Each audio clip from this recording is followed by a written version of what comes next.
What's going on, family? Welcome to Movie Talk Mondays. I'm just finishing up some research here.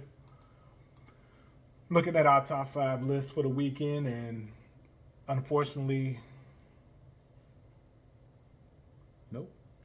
Unfortunately, our movie release this weekend didn't even make the top 5. And the movie that came out over the weekend was ISS, International Space Station.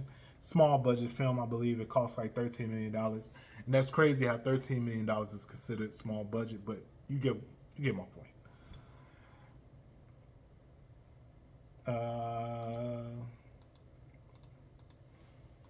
With that down, man, I'm gonna get into what I really want to talk about, man, and that's this Jonathan Majors situation. So Jonathan Majors was starring in this film. It's called Magazine Dreams. It came out last year for Sundance, and we were supposed to get a release later on in 2023, but they waited until this case was over to release it. Now, unfortunately, at the time, the movie was owned by Fox Searchlight, which is owned by Disney. And you know what? Let me rewind a little bit. So early on this week, it was confirmation that Kang was still going to be here. Like, he's still going to be the big bad for the MCU for the next couple of phases, which I'm grateful for. We need him, right? But they kind of insinuated that Jonathan Majors is not coming back. We've already knew this, right? But they kind of doubled down with this one here. So they had the rights to this film, Magazine Dreams, and they gave the rights back. Like, they dropped it back on the doorsteps of the producers that created this film. That never happens. Like, ever. And again, kudos to Disney, because they didn't have to do that. They could have canned this film and we would have never seen it at all. But now the rights are back into the rightful hands, and hopefully someone picks this up and distributes it. I definitely want to check it out. Jonathan Majors is a phenomenal actor. I hate that he's being railroaded like this, but hey, that's the way the cookie crumbles. Back to the Kang news, though. They're teeter-tottering on who could play Kang, and John Boyega name keep getting thrown out there. And I don't know if you guys know this, but John Boyega, unfortunately, doesn't really rock with Disney. Yes, he was in the Star Wars films, but he's just not. The marketing with Star Wars in other countries, they kind of took him out of the marketing. So it was like parts in the trailer that you didn't see him. When the poster was released, you didn't see him. Things of that nature. So I highly doubt that that's going to happen. Other candidates for the role, I keep hearing about Coleman Domingo, and which is cool. The problem I have with Coleman Domingo is the movies that I've seen him in, he's done a phenomenal job, but he has not had a lead role. Like, he's the main protagonist, antagonist, and he's on screen for a majority of the time. I mean, like, not even majority. Let's say 40% of the time, right? So I don't know how he's going to be if he's leading the role. Another problem I have with this is my man's is 55 years old, 54 years old. If we're really going to do this Kang thing, we need him for 10 years. At the very minimum, 10 years. He's going to be 65 years old. I just don't think it's enough time to get him in, get him dressed, get him. I don't think it's time for him to get this role and take it serious enough for him to actually do something with this role. Honestly, if we're gonna cast him as something, cast him as Magneto. That'd be dope. I would love to see that. Professor X. Cast him in one of those roles where he's a little older and he could play this role out. You know what I'm saying? Like, make it make sense. A Kang where he's doing all this movement, he's moving through timelines. He's not going to be, respectfully, an old man in the 50s, 40s, and then goes to be an old man in 3021. I don't know. It just doesn't work out that way. A couple other names that they were bringing up: John David Washington, that's my man. I rock with John David Washington. He's one of my top actors from Hollywood in the last, I want to say, 5-6 years. And John David Washington is Denzel's son, just in case you guys didn't know that. Yahya Abdul Mateen II. Now, bringing him in, he's another one of those guys where I haven't seen him. I've seen him in the main role. Like, he played Candyman, and it wasn't like he did a phenomenal job. I hope that this doesn't sound bad, but I feel like there's better actors out there. He's good. He's a decent guy. But as far as a lead role, like we're focused on him, I feel like that's pushing it. Lakeith Stanfield, I probably don't want to see him in another movie for a little minute. Like and he's great at like choosing his roles. Like he has particular roles, and he does a phenomenal job in those roles. I just don't see him being Kang. It maybe it's just me, but I just don't see that happening. Maybe something down the line.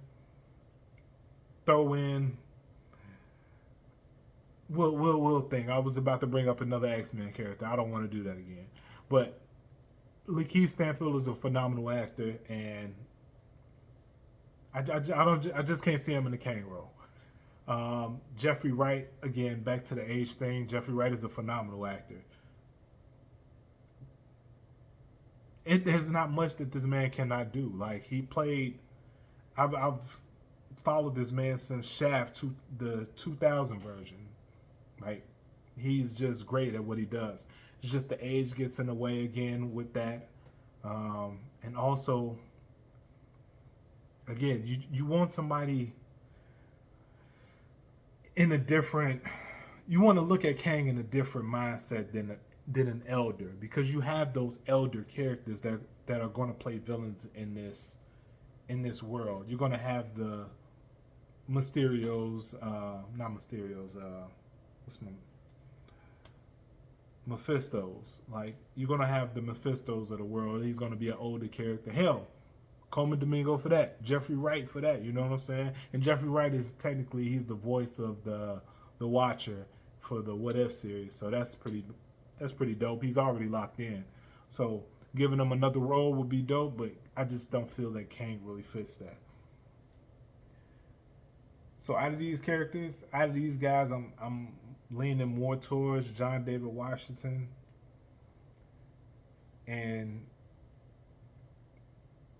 yeah, I can see that. I can see that working out well with them. Honestly, I feel like that'll be. You need someone that can carry a scene, and he'll be one to do it. All right. Or they can just give Jonathan Majors his job back. That's not going to happen. Wishful thinking, but it is what it is. All right, what's next on the list? Godzilla x Kong, New Empire. So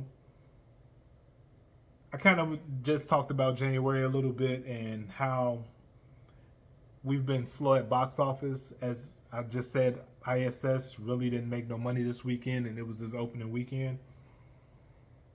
And normally we have like horror movies in January. We had Night Swim, which is another Blumhouse film, but it didn't have the legs that Megan 2023 had. So we're just having a bad time in the box office right now. We're going to have a really slow January, slow February, and it's going to start picking up a little bit in March, but we'll see. And actually, they just moved Godzilla x Kong into March, which is dope. Because the last one came out in March. I don't know why they wanted to move it away from its release date. But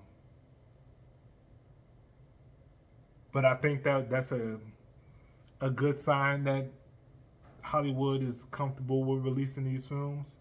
Because I honestly thought that was the reason why we didn't get nothing January and February, because they were kind of iffy with the releases. They also moved up Kingdom of Planet of the Apes. First trailer wasn't great. Hopefully they have a better next trailer, second trailer. And this film takes place 300 years after Caesar's reign. So I don't know how I feel about this. Hopefully it's as dope as the last trilogy, but again, it's hard. I mean, sometimes, they say lightning only strikes once. This time, that trilogy only struck once. I don't know how this trilogy is going to do, but fingers crossed. Let's hope it does phenomenal. Let's hope it's great. I can't wait to see it. Speaking of February, we have the Bob Marley film. Let's get the correct name before I mess it up. I don't want to jack it up.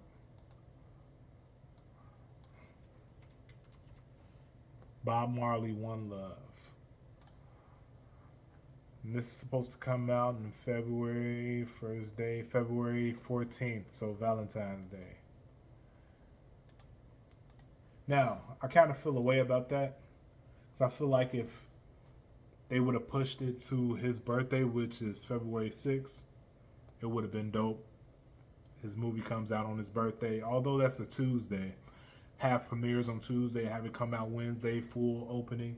But I get it, they want to go with the holiday of February 14th or whatever. And it's only 2 hours. I feel like that's worrisome too. Hopefully it's not a autobiographical film. Maybe it just focuses on a time in his life versus his whole life. I mean, he only lived till about 35, 36, so I guess 2 hours is enough. We'll see. Next on the agenda today. Oh. Let's go to his box office first. Book of Clarence, guys. Book of Clarence. The Book of Clarence. Budget, $40 million. Box office, $4.7 million. And this is its second week. The second weekend. Now, I don't know if you guys have checked out my movie review for this film. I didn't think it was a great film, honestly.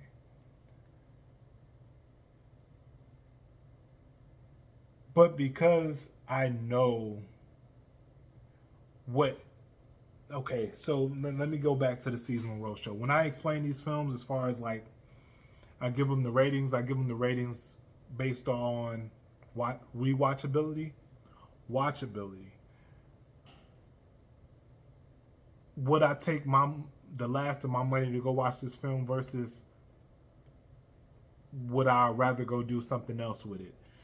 Would I rather watch a film at home versus rather I watch it in the theater? That's where my ratings really come from. This film, I feel like it was something new. And I feel like the director and the writer, well, the writer is the director in this case, had a lot of ideas. And I just felt like he was trying to put all those ideas in at once. And it didn't work out so well. Now, with that said, a lot of people were judging it off of the trailers. Now, with the trailers, I thought it was going to be a comedy. That's probably another reason why I gave it a lower rating, is because the trailers didn't explain it explained the film, but from a different context. Like, I went in with a different mindset with this film. And like I said, it got too serious too fast for me because I'm thinking that it was a comedy. I thought it was going to be a fun-filled day, pretty much. A lot of people were saying blasphemous, so on and so forth. Okay, we have to start looking at this in another light. Like, as black people, before I even jump on y'all right now, let's go see the Color Purple numbers. Color Purple budget was $90 to $100 million. It did almost $60 million. Now, granted, it's in this fourth week, almost in its fourth week.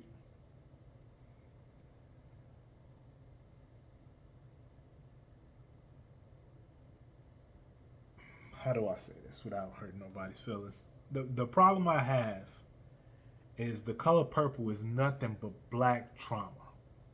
And we're okay with putting our money and going to see this every time. Slave movies. I don't know what it is. It's just, I don't know if it's a selling point. It just, we're okay with taking our hard-earned money and watching these films over and over again. Black trauma. Just giving our money to the box office. Giving our money to these film writers for the same exact regurgitated trash, right? And I'm not calling the Color Purple trash, but the idea behind it. Enough is enough, right? But with the Book of Clarence, I feel like you guys didn't even go give it a try. You're saying blasphemous because, again, you're talking about Jesus, peace and blessings be upon him. You're talking about a time where there's no internet. They don't even have phones. Hella cell phones. You don't think people were scamming back then? Come on now. We know. Now, from that aspect, I feel like that's the mindset you would have went in there with. Like, hey, this is a guy that lived at the time of Jesus and he was scamming. Y'all were okay with seeing Ben-Hur, which is supposed to be during the time of Jesus. Y'all okay seeing these films where Jesus is blonde hair, blue-eyed, just all this nonsense that makes no sense whatsoever if you're reading the same book that you claim that you're reading. But when you see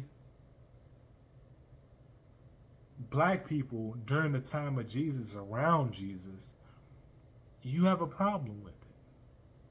It just makes me think that we have very low self-esteem. Like we don't see ourselves in a high standpoint in life, which is nuts. Like that's crazy to me. I don't understand it. You can believe that in this book that you read, it explains the way he looked, and then you look at a picture of a man with straight hair, blonde hair, blue-eyed, and that is the depiction you get from this book. You're okay with that. You go see films or watch shows like The Chosen One. But when someone says that Jesus was around black people, as a black person, you say blasphemy? You don't go support? That bothers me. And I'm one for hey, we need to see new stuff in film. We need to see new stuff in shows. Like, don't get me wrong, I'm not saying that we need to change the landscape of things. It's just, for instance, if we've been supporting James Bond for 60, 70 years, right? Create a black James Bond. Not put Idris Elba as James Bond. Create another guy that's so smooth, a ladies' man and an agent, but he's black. if that's the case, and call it something else. You see films like John Wick do phenomenal. You see films like Equalizer do phenomenal. I brought John Wick up because I feel like John Wick and Equalizer kind of mimic each other a little bit, although the original Equalizer was white and they kind of remade that. You get my point. You know what I'm saying? There's more to black stories than trauma, guys, and I feel like that's the problem I have here. Y'all got to start supporting these new stories. We have more to our history than slavery and aggressive parents and drunk husbands and slut wives, and you know what I'm saying. It stops. We can do more, guys. I promise you. It would not break anything. Just go out there, explore. We do a lot more. There's a lot more to black people.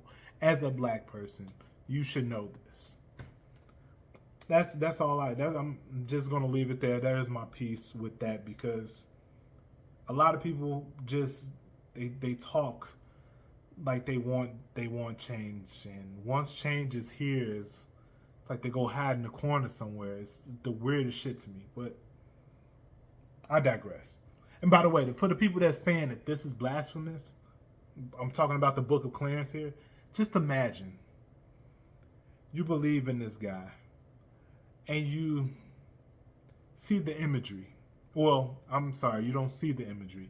You read about the imagery of this guy and you see him depicted as something totally different. You know his birthplace and his around his birth date was not December 25th, but you see all these people celebrating him December 25th. That is more blasphemous than watching this film.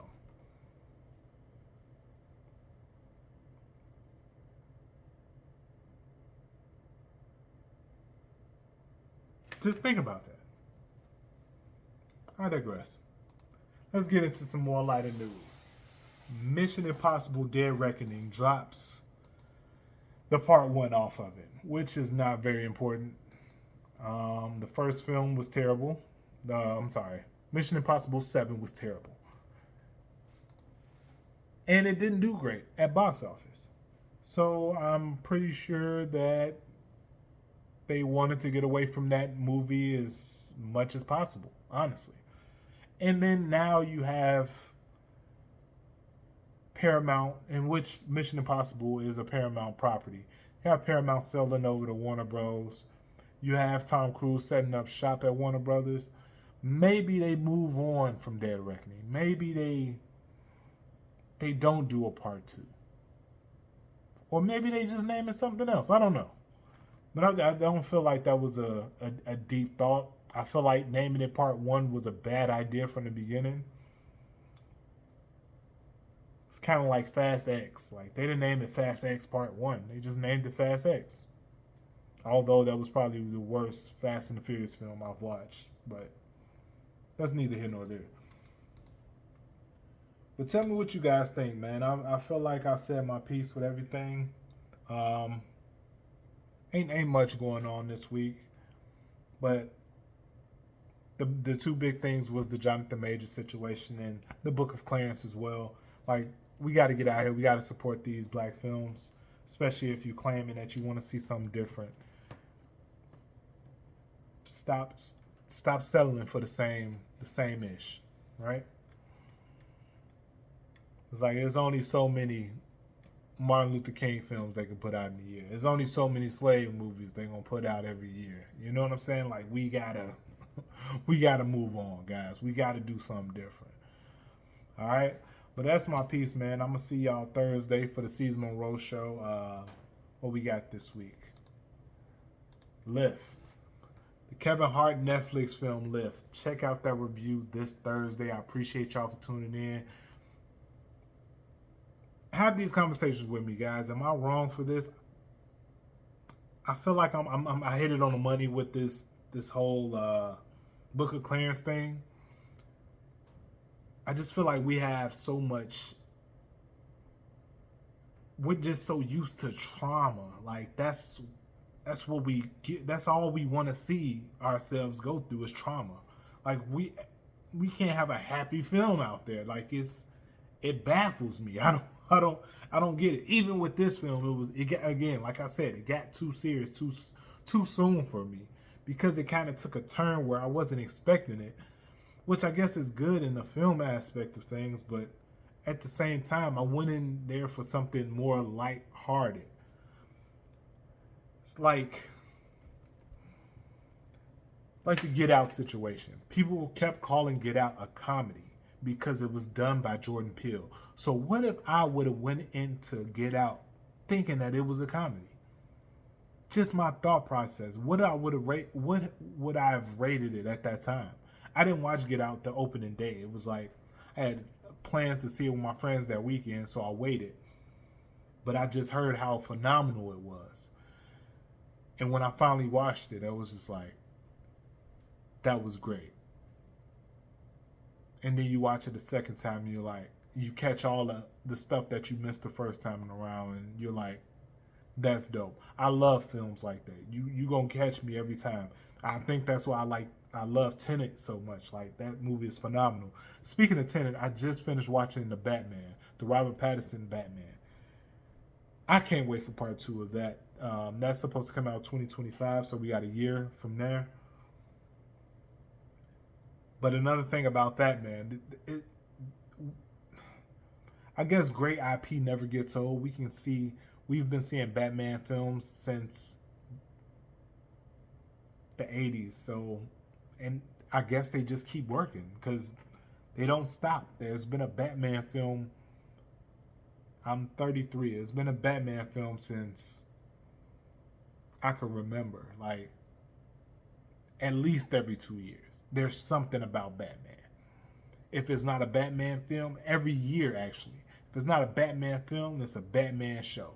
If it's not a Batman show, it's a Batman game. It's again, when it comes to IP like that, I feel like we need to start creating new IP. We need to get out there a little bit more. We need to start seeing stuff like Hellboy, Spawn. Those were independent comics that later sold to the Dark Horses, which later sold to DC. The Mask, like again, those are independent comics that later sold to these big comic book conglomerates. But we need to see more stuff like that, man. We need to go out there and we need to support it because Hellboy was a phenomenal film. The Ron Perlman Hellboy, this last one in 2019, that shit was terrible. But I was just watching Blade 2 as well, and I hope Marvel does a phenomenal job with Blade, man. They need to take their time with this because they can't fuck up. They need to go get Wesley Snipes. They need to go out there. Wesley, please help them. Please save them. They need to offer this man the check that he wants because we know he deserves it. Give him whatever he wants. Give him a seat at the table. Even if it's not a big check up front, give him an executive producer title and let him help you through this process. Mahershala Ali, let me look this up before I get up out of here.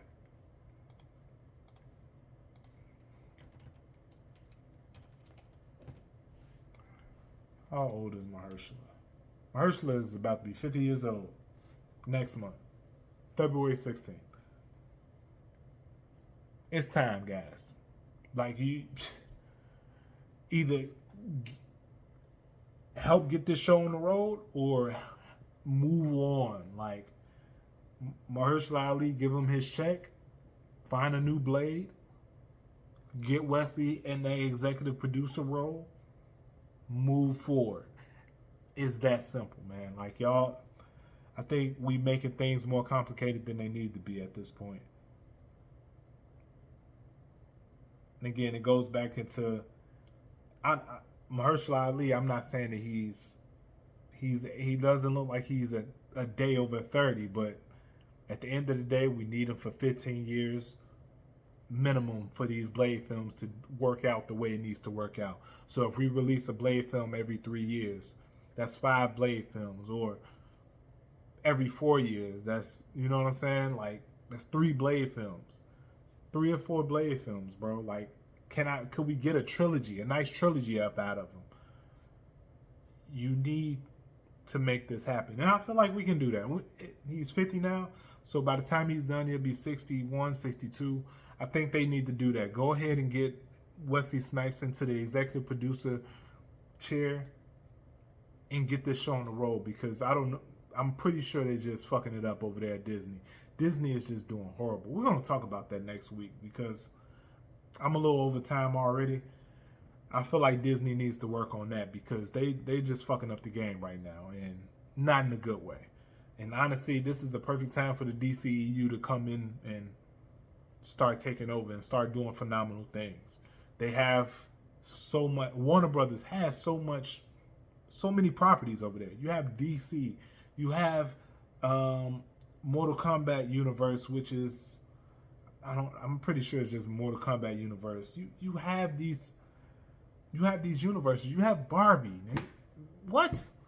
Y'all can go do whatever y'all want to go do over there. Y'all can create these universes that y'all want to create. Warner Brothers, oh my God. I'm going to save it for next week. We got to get out of here. Warner Brothers, remind me, we're talking about Warner Brothers next week and their conglomerate and how they taking over the game. We're going to talk about all that next week. Don't forget to check out my review for Lift this Thursday. I appreciate y'all for tuning in. I'll see y'all next week on Movie Talk Mondays. I'll see you Thursday for the Seez Monroe Show. All right? Don't forget to like, subscribe, and hit that notification bell. I'll see y'all next time. Peace.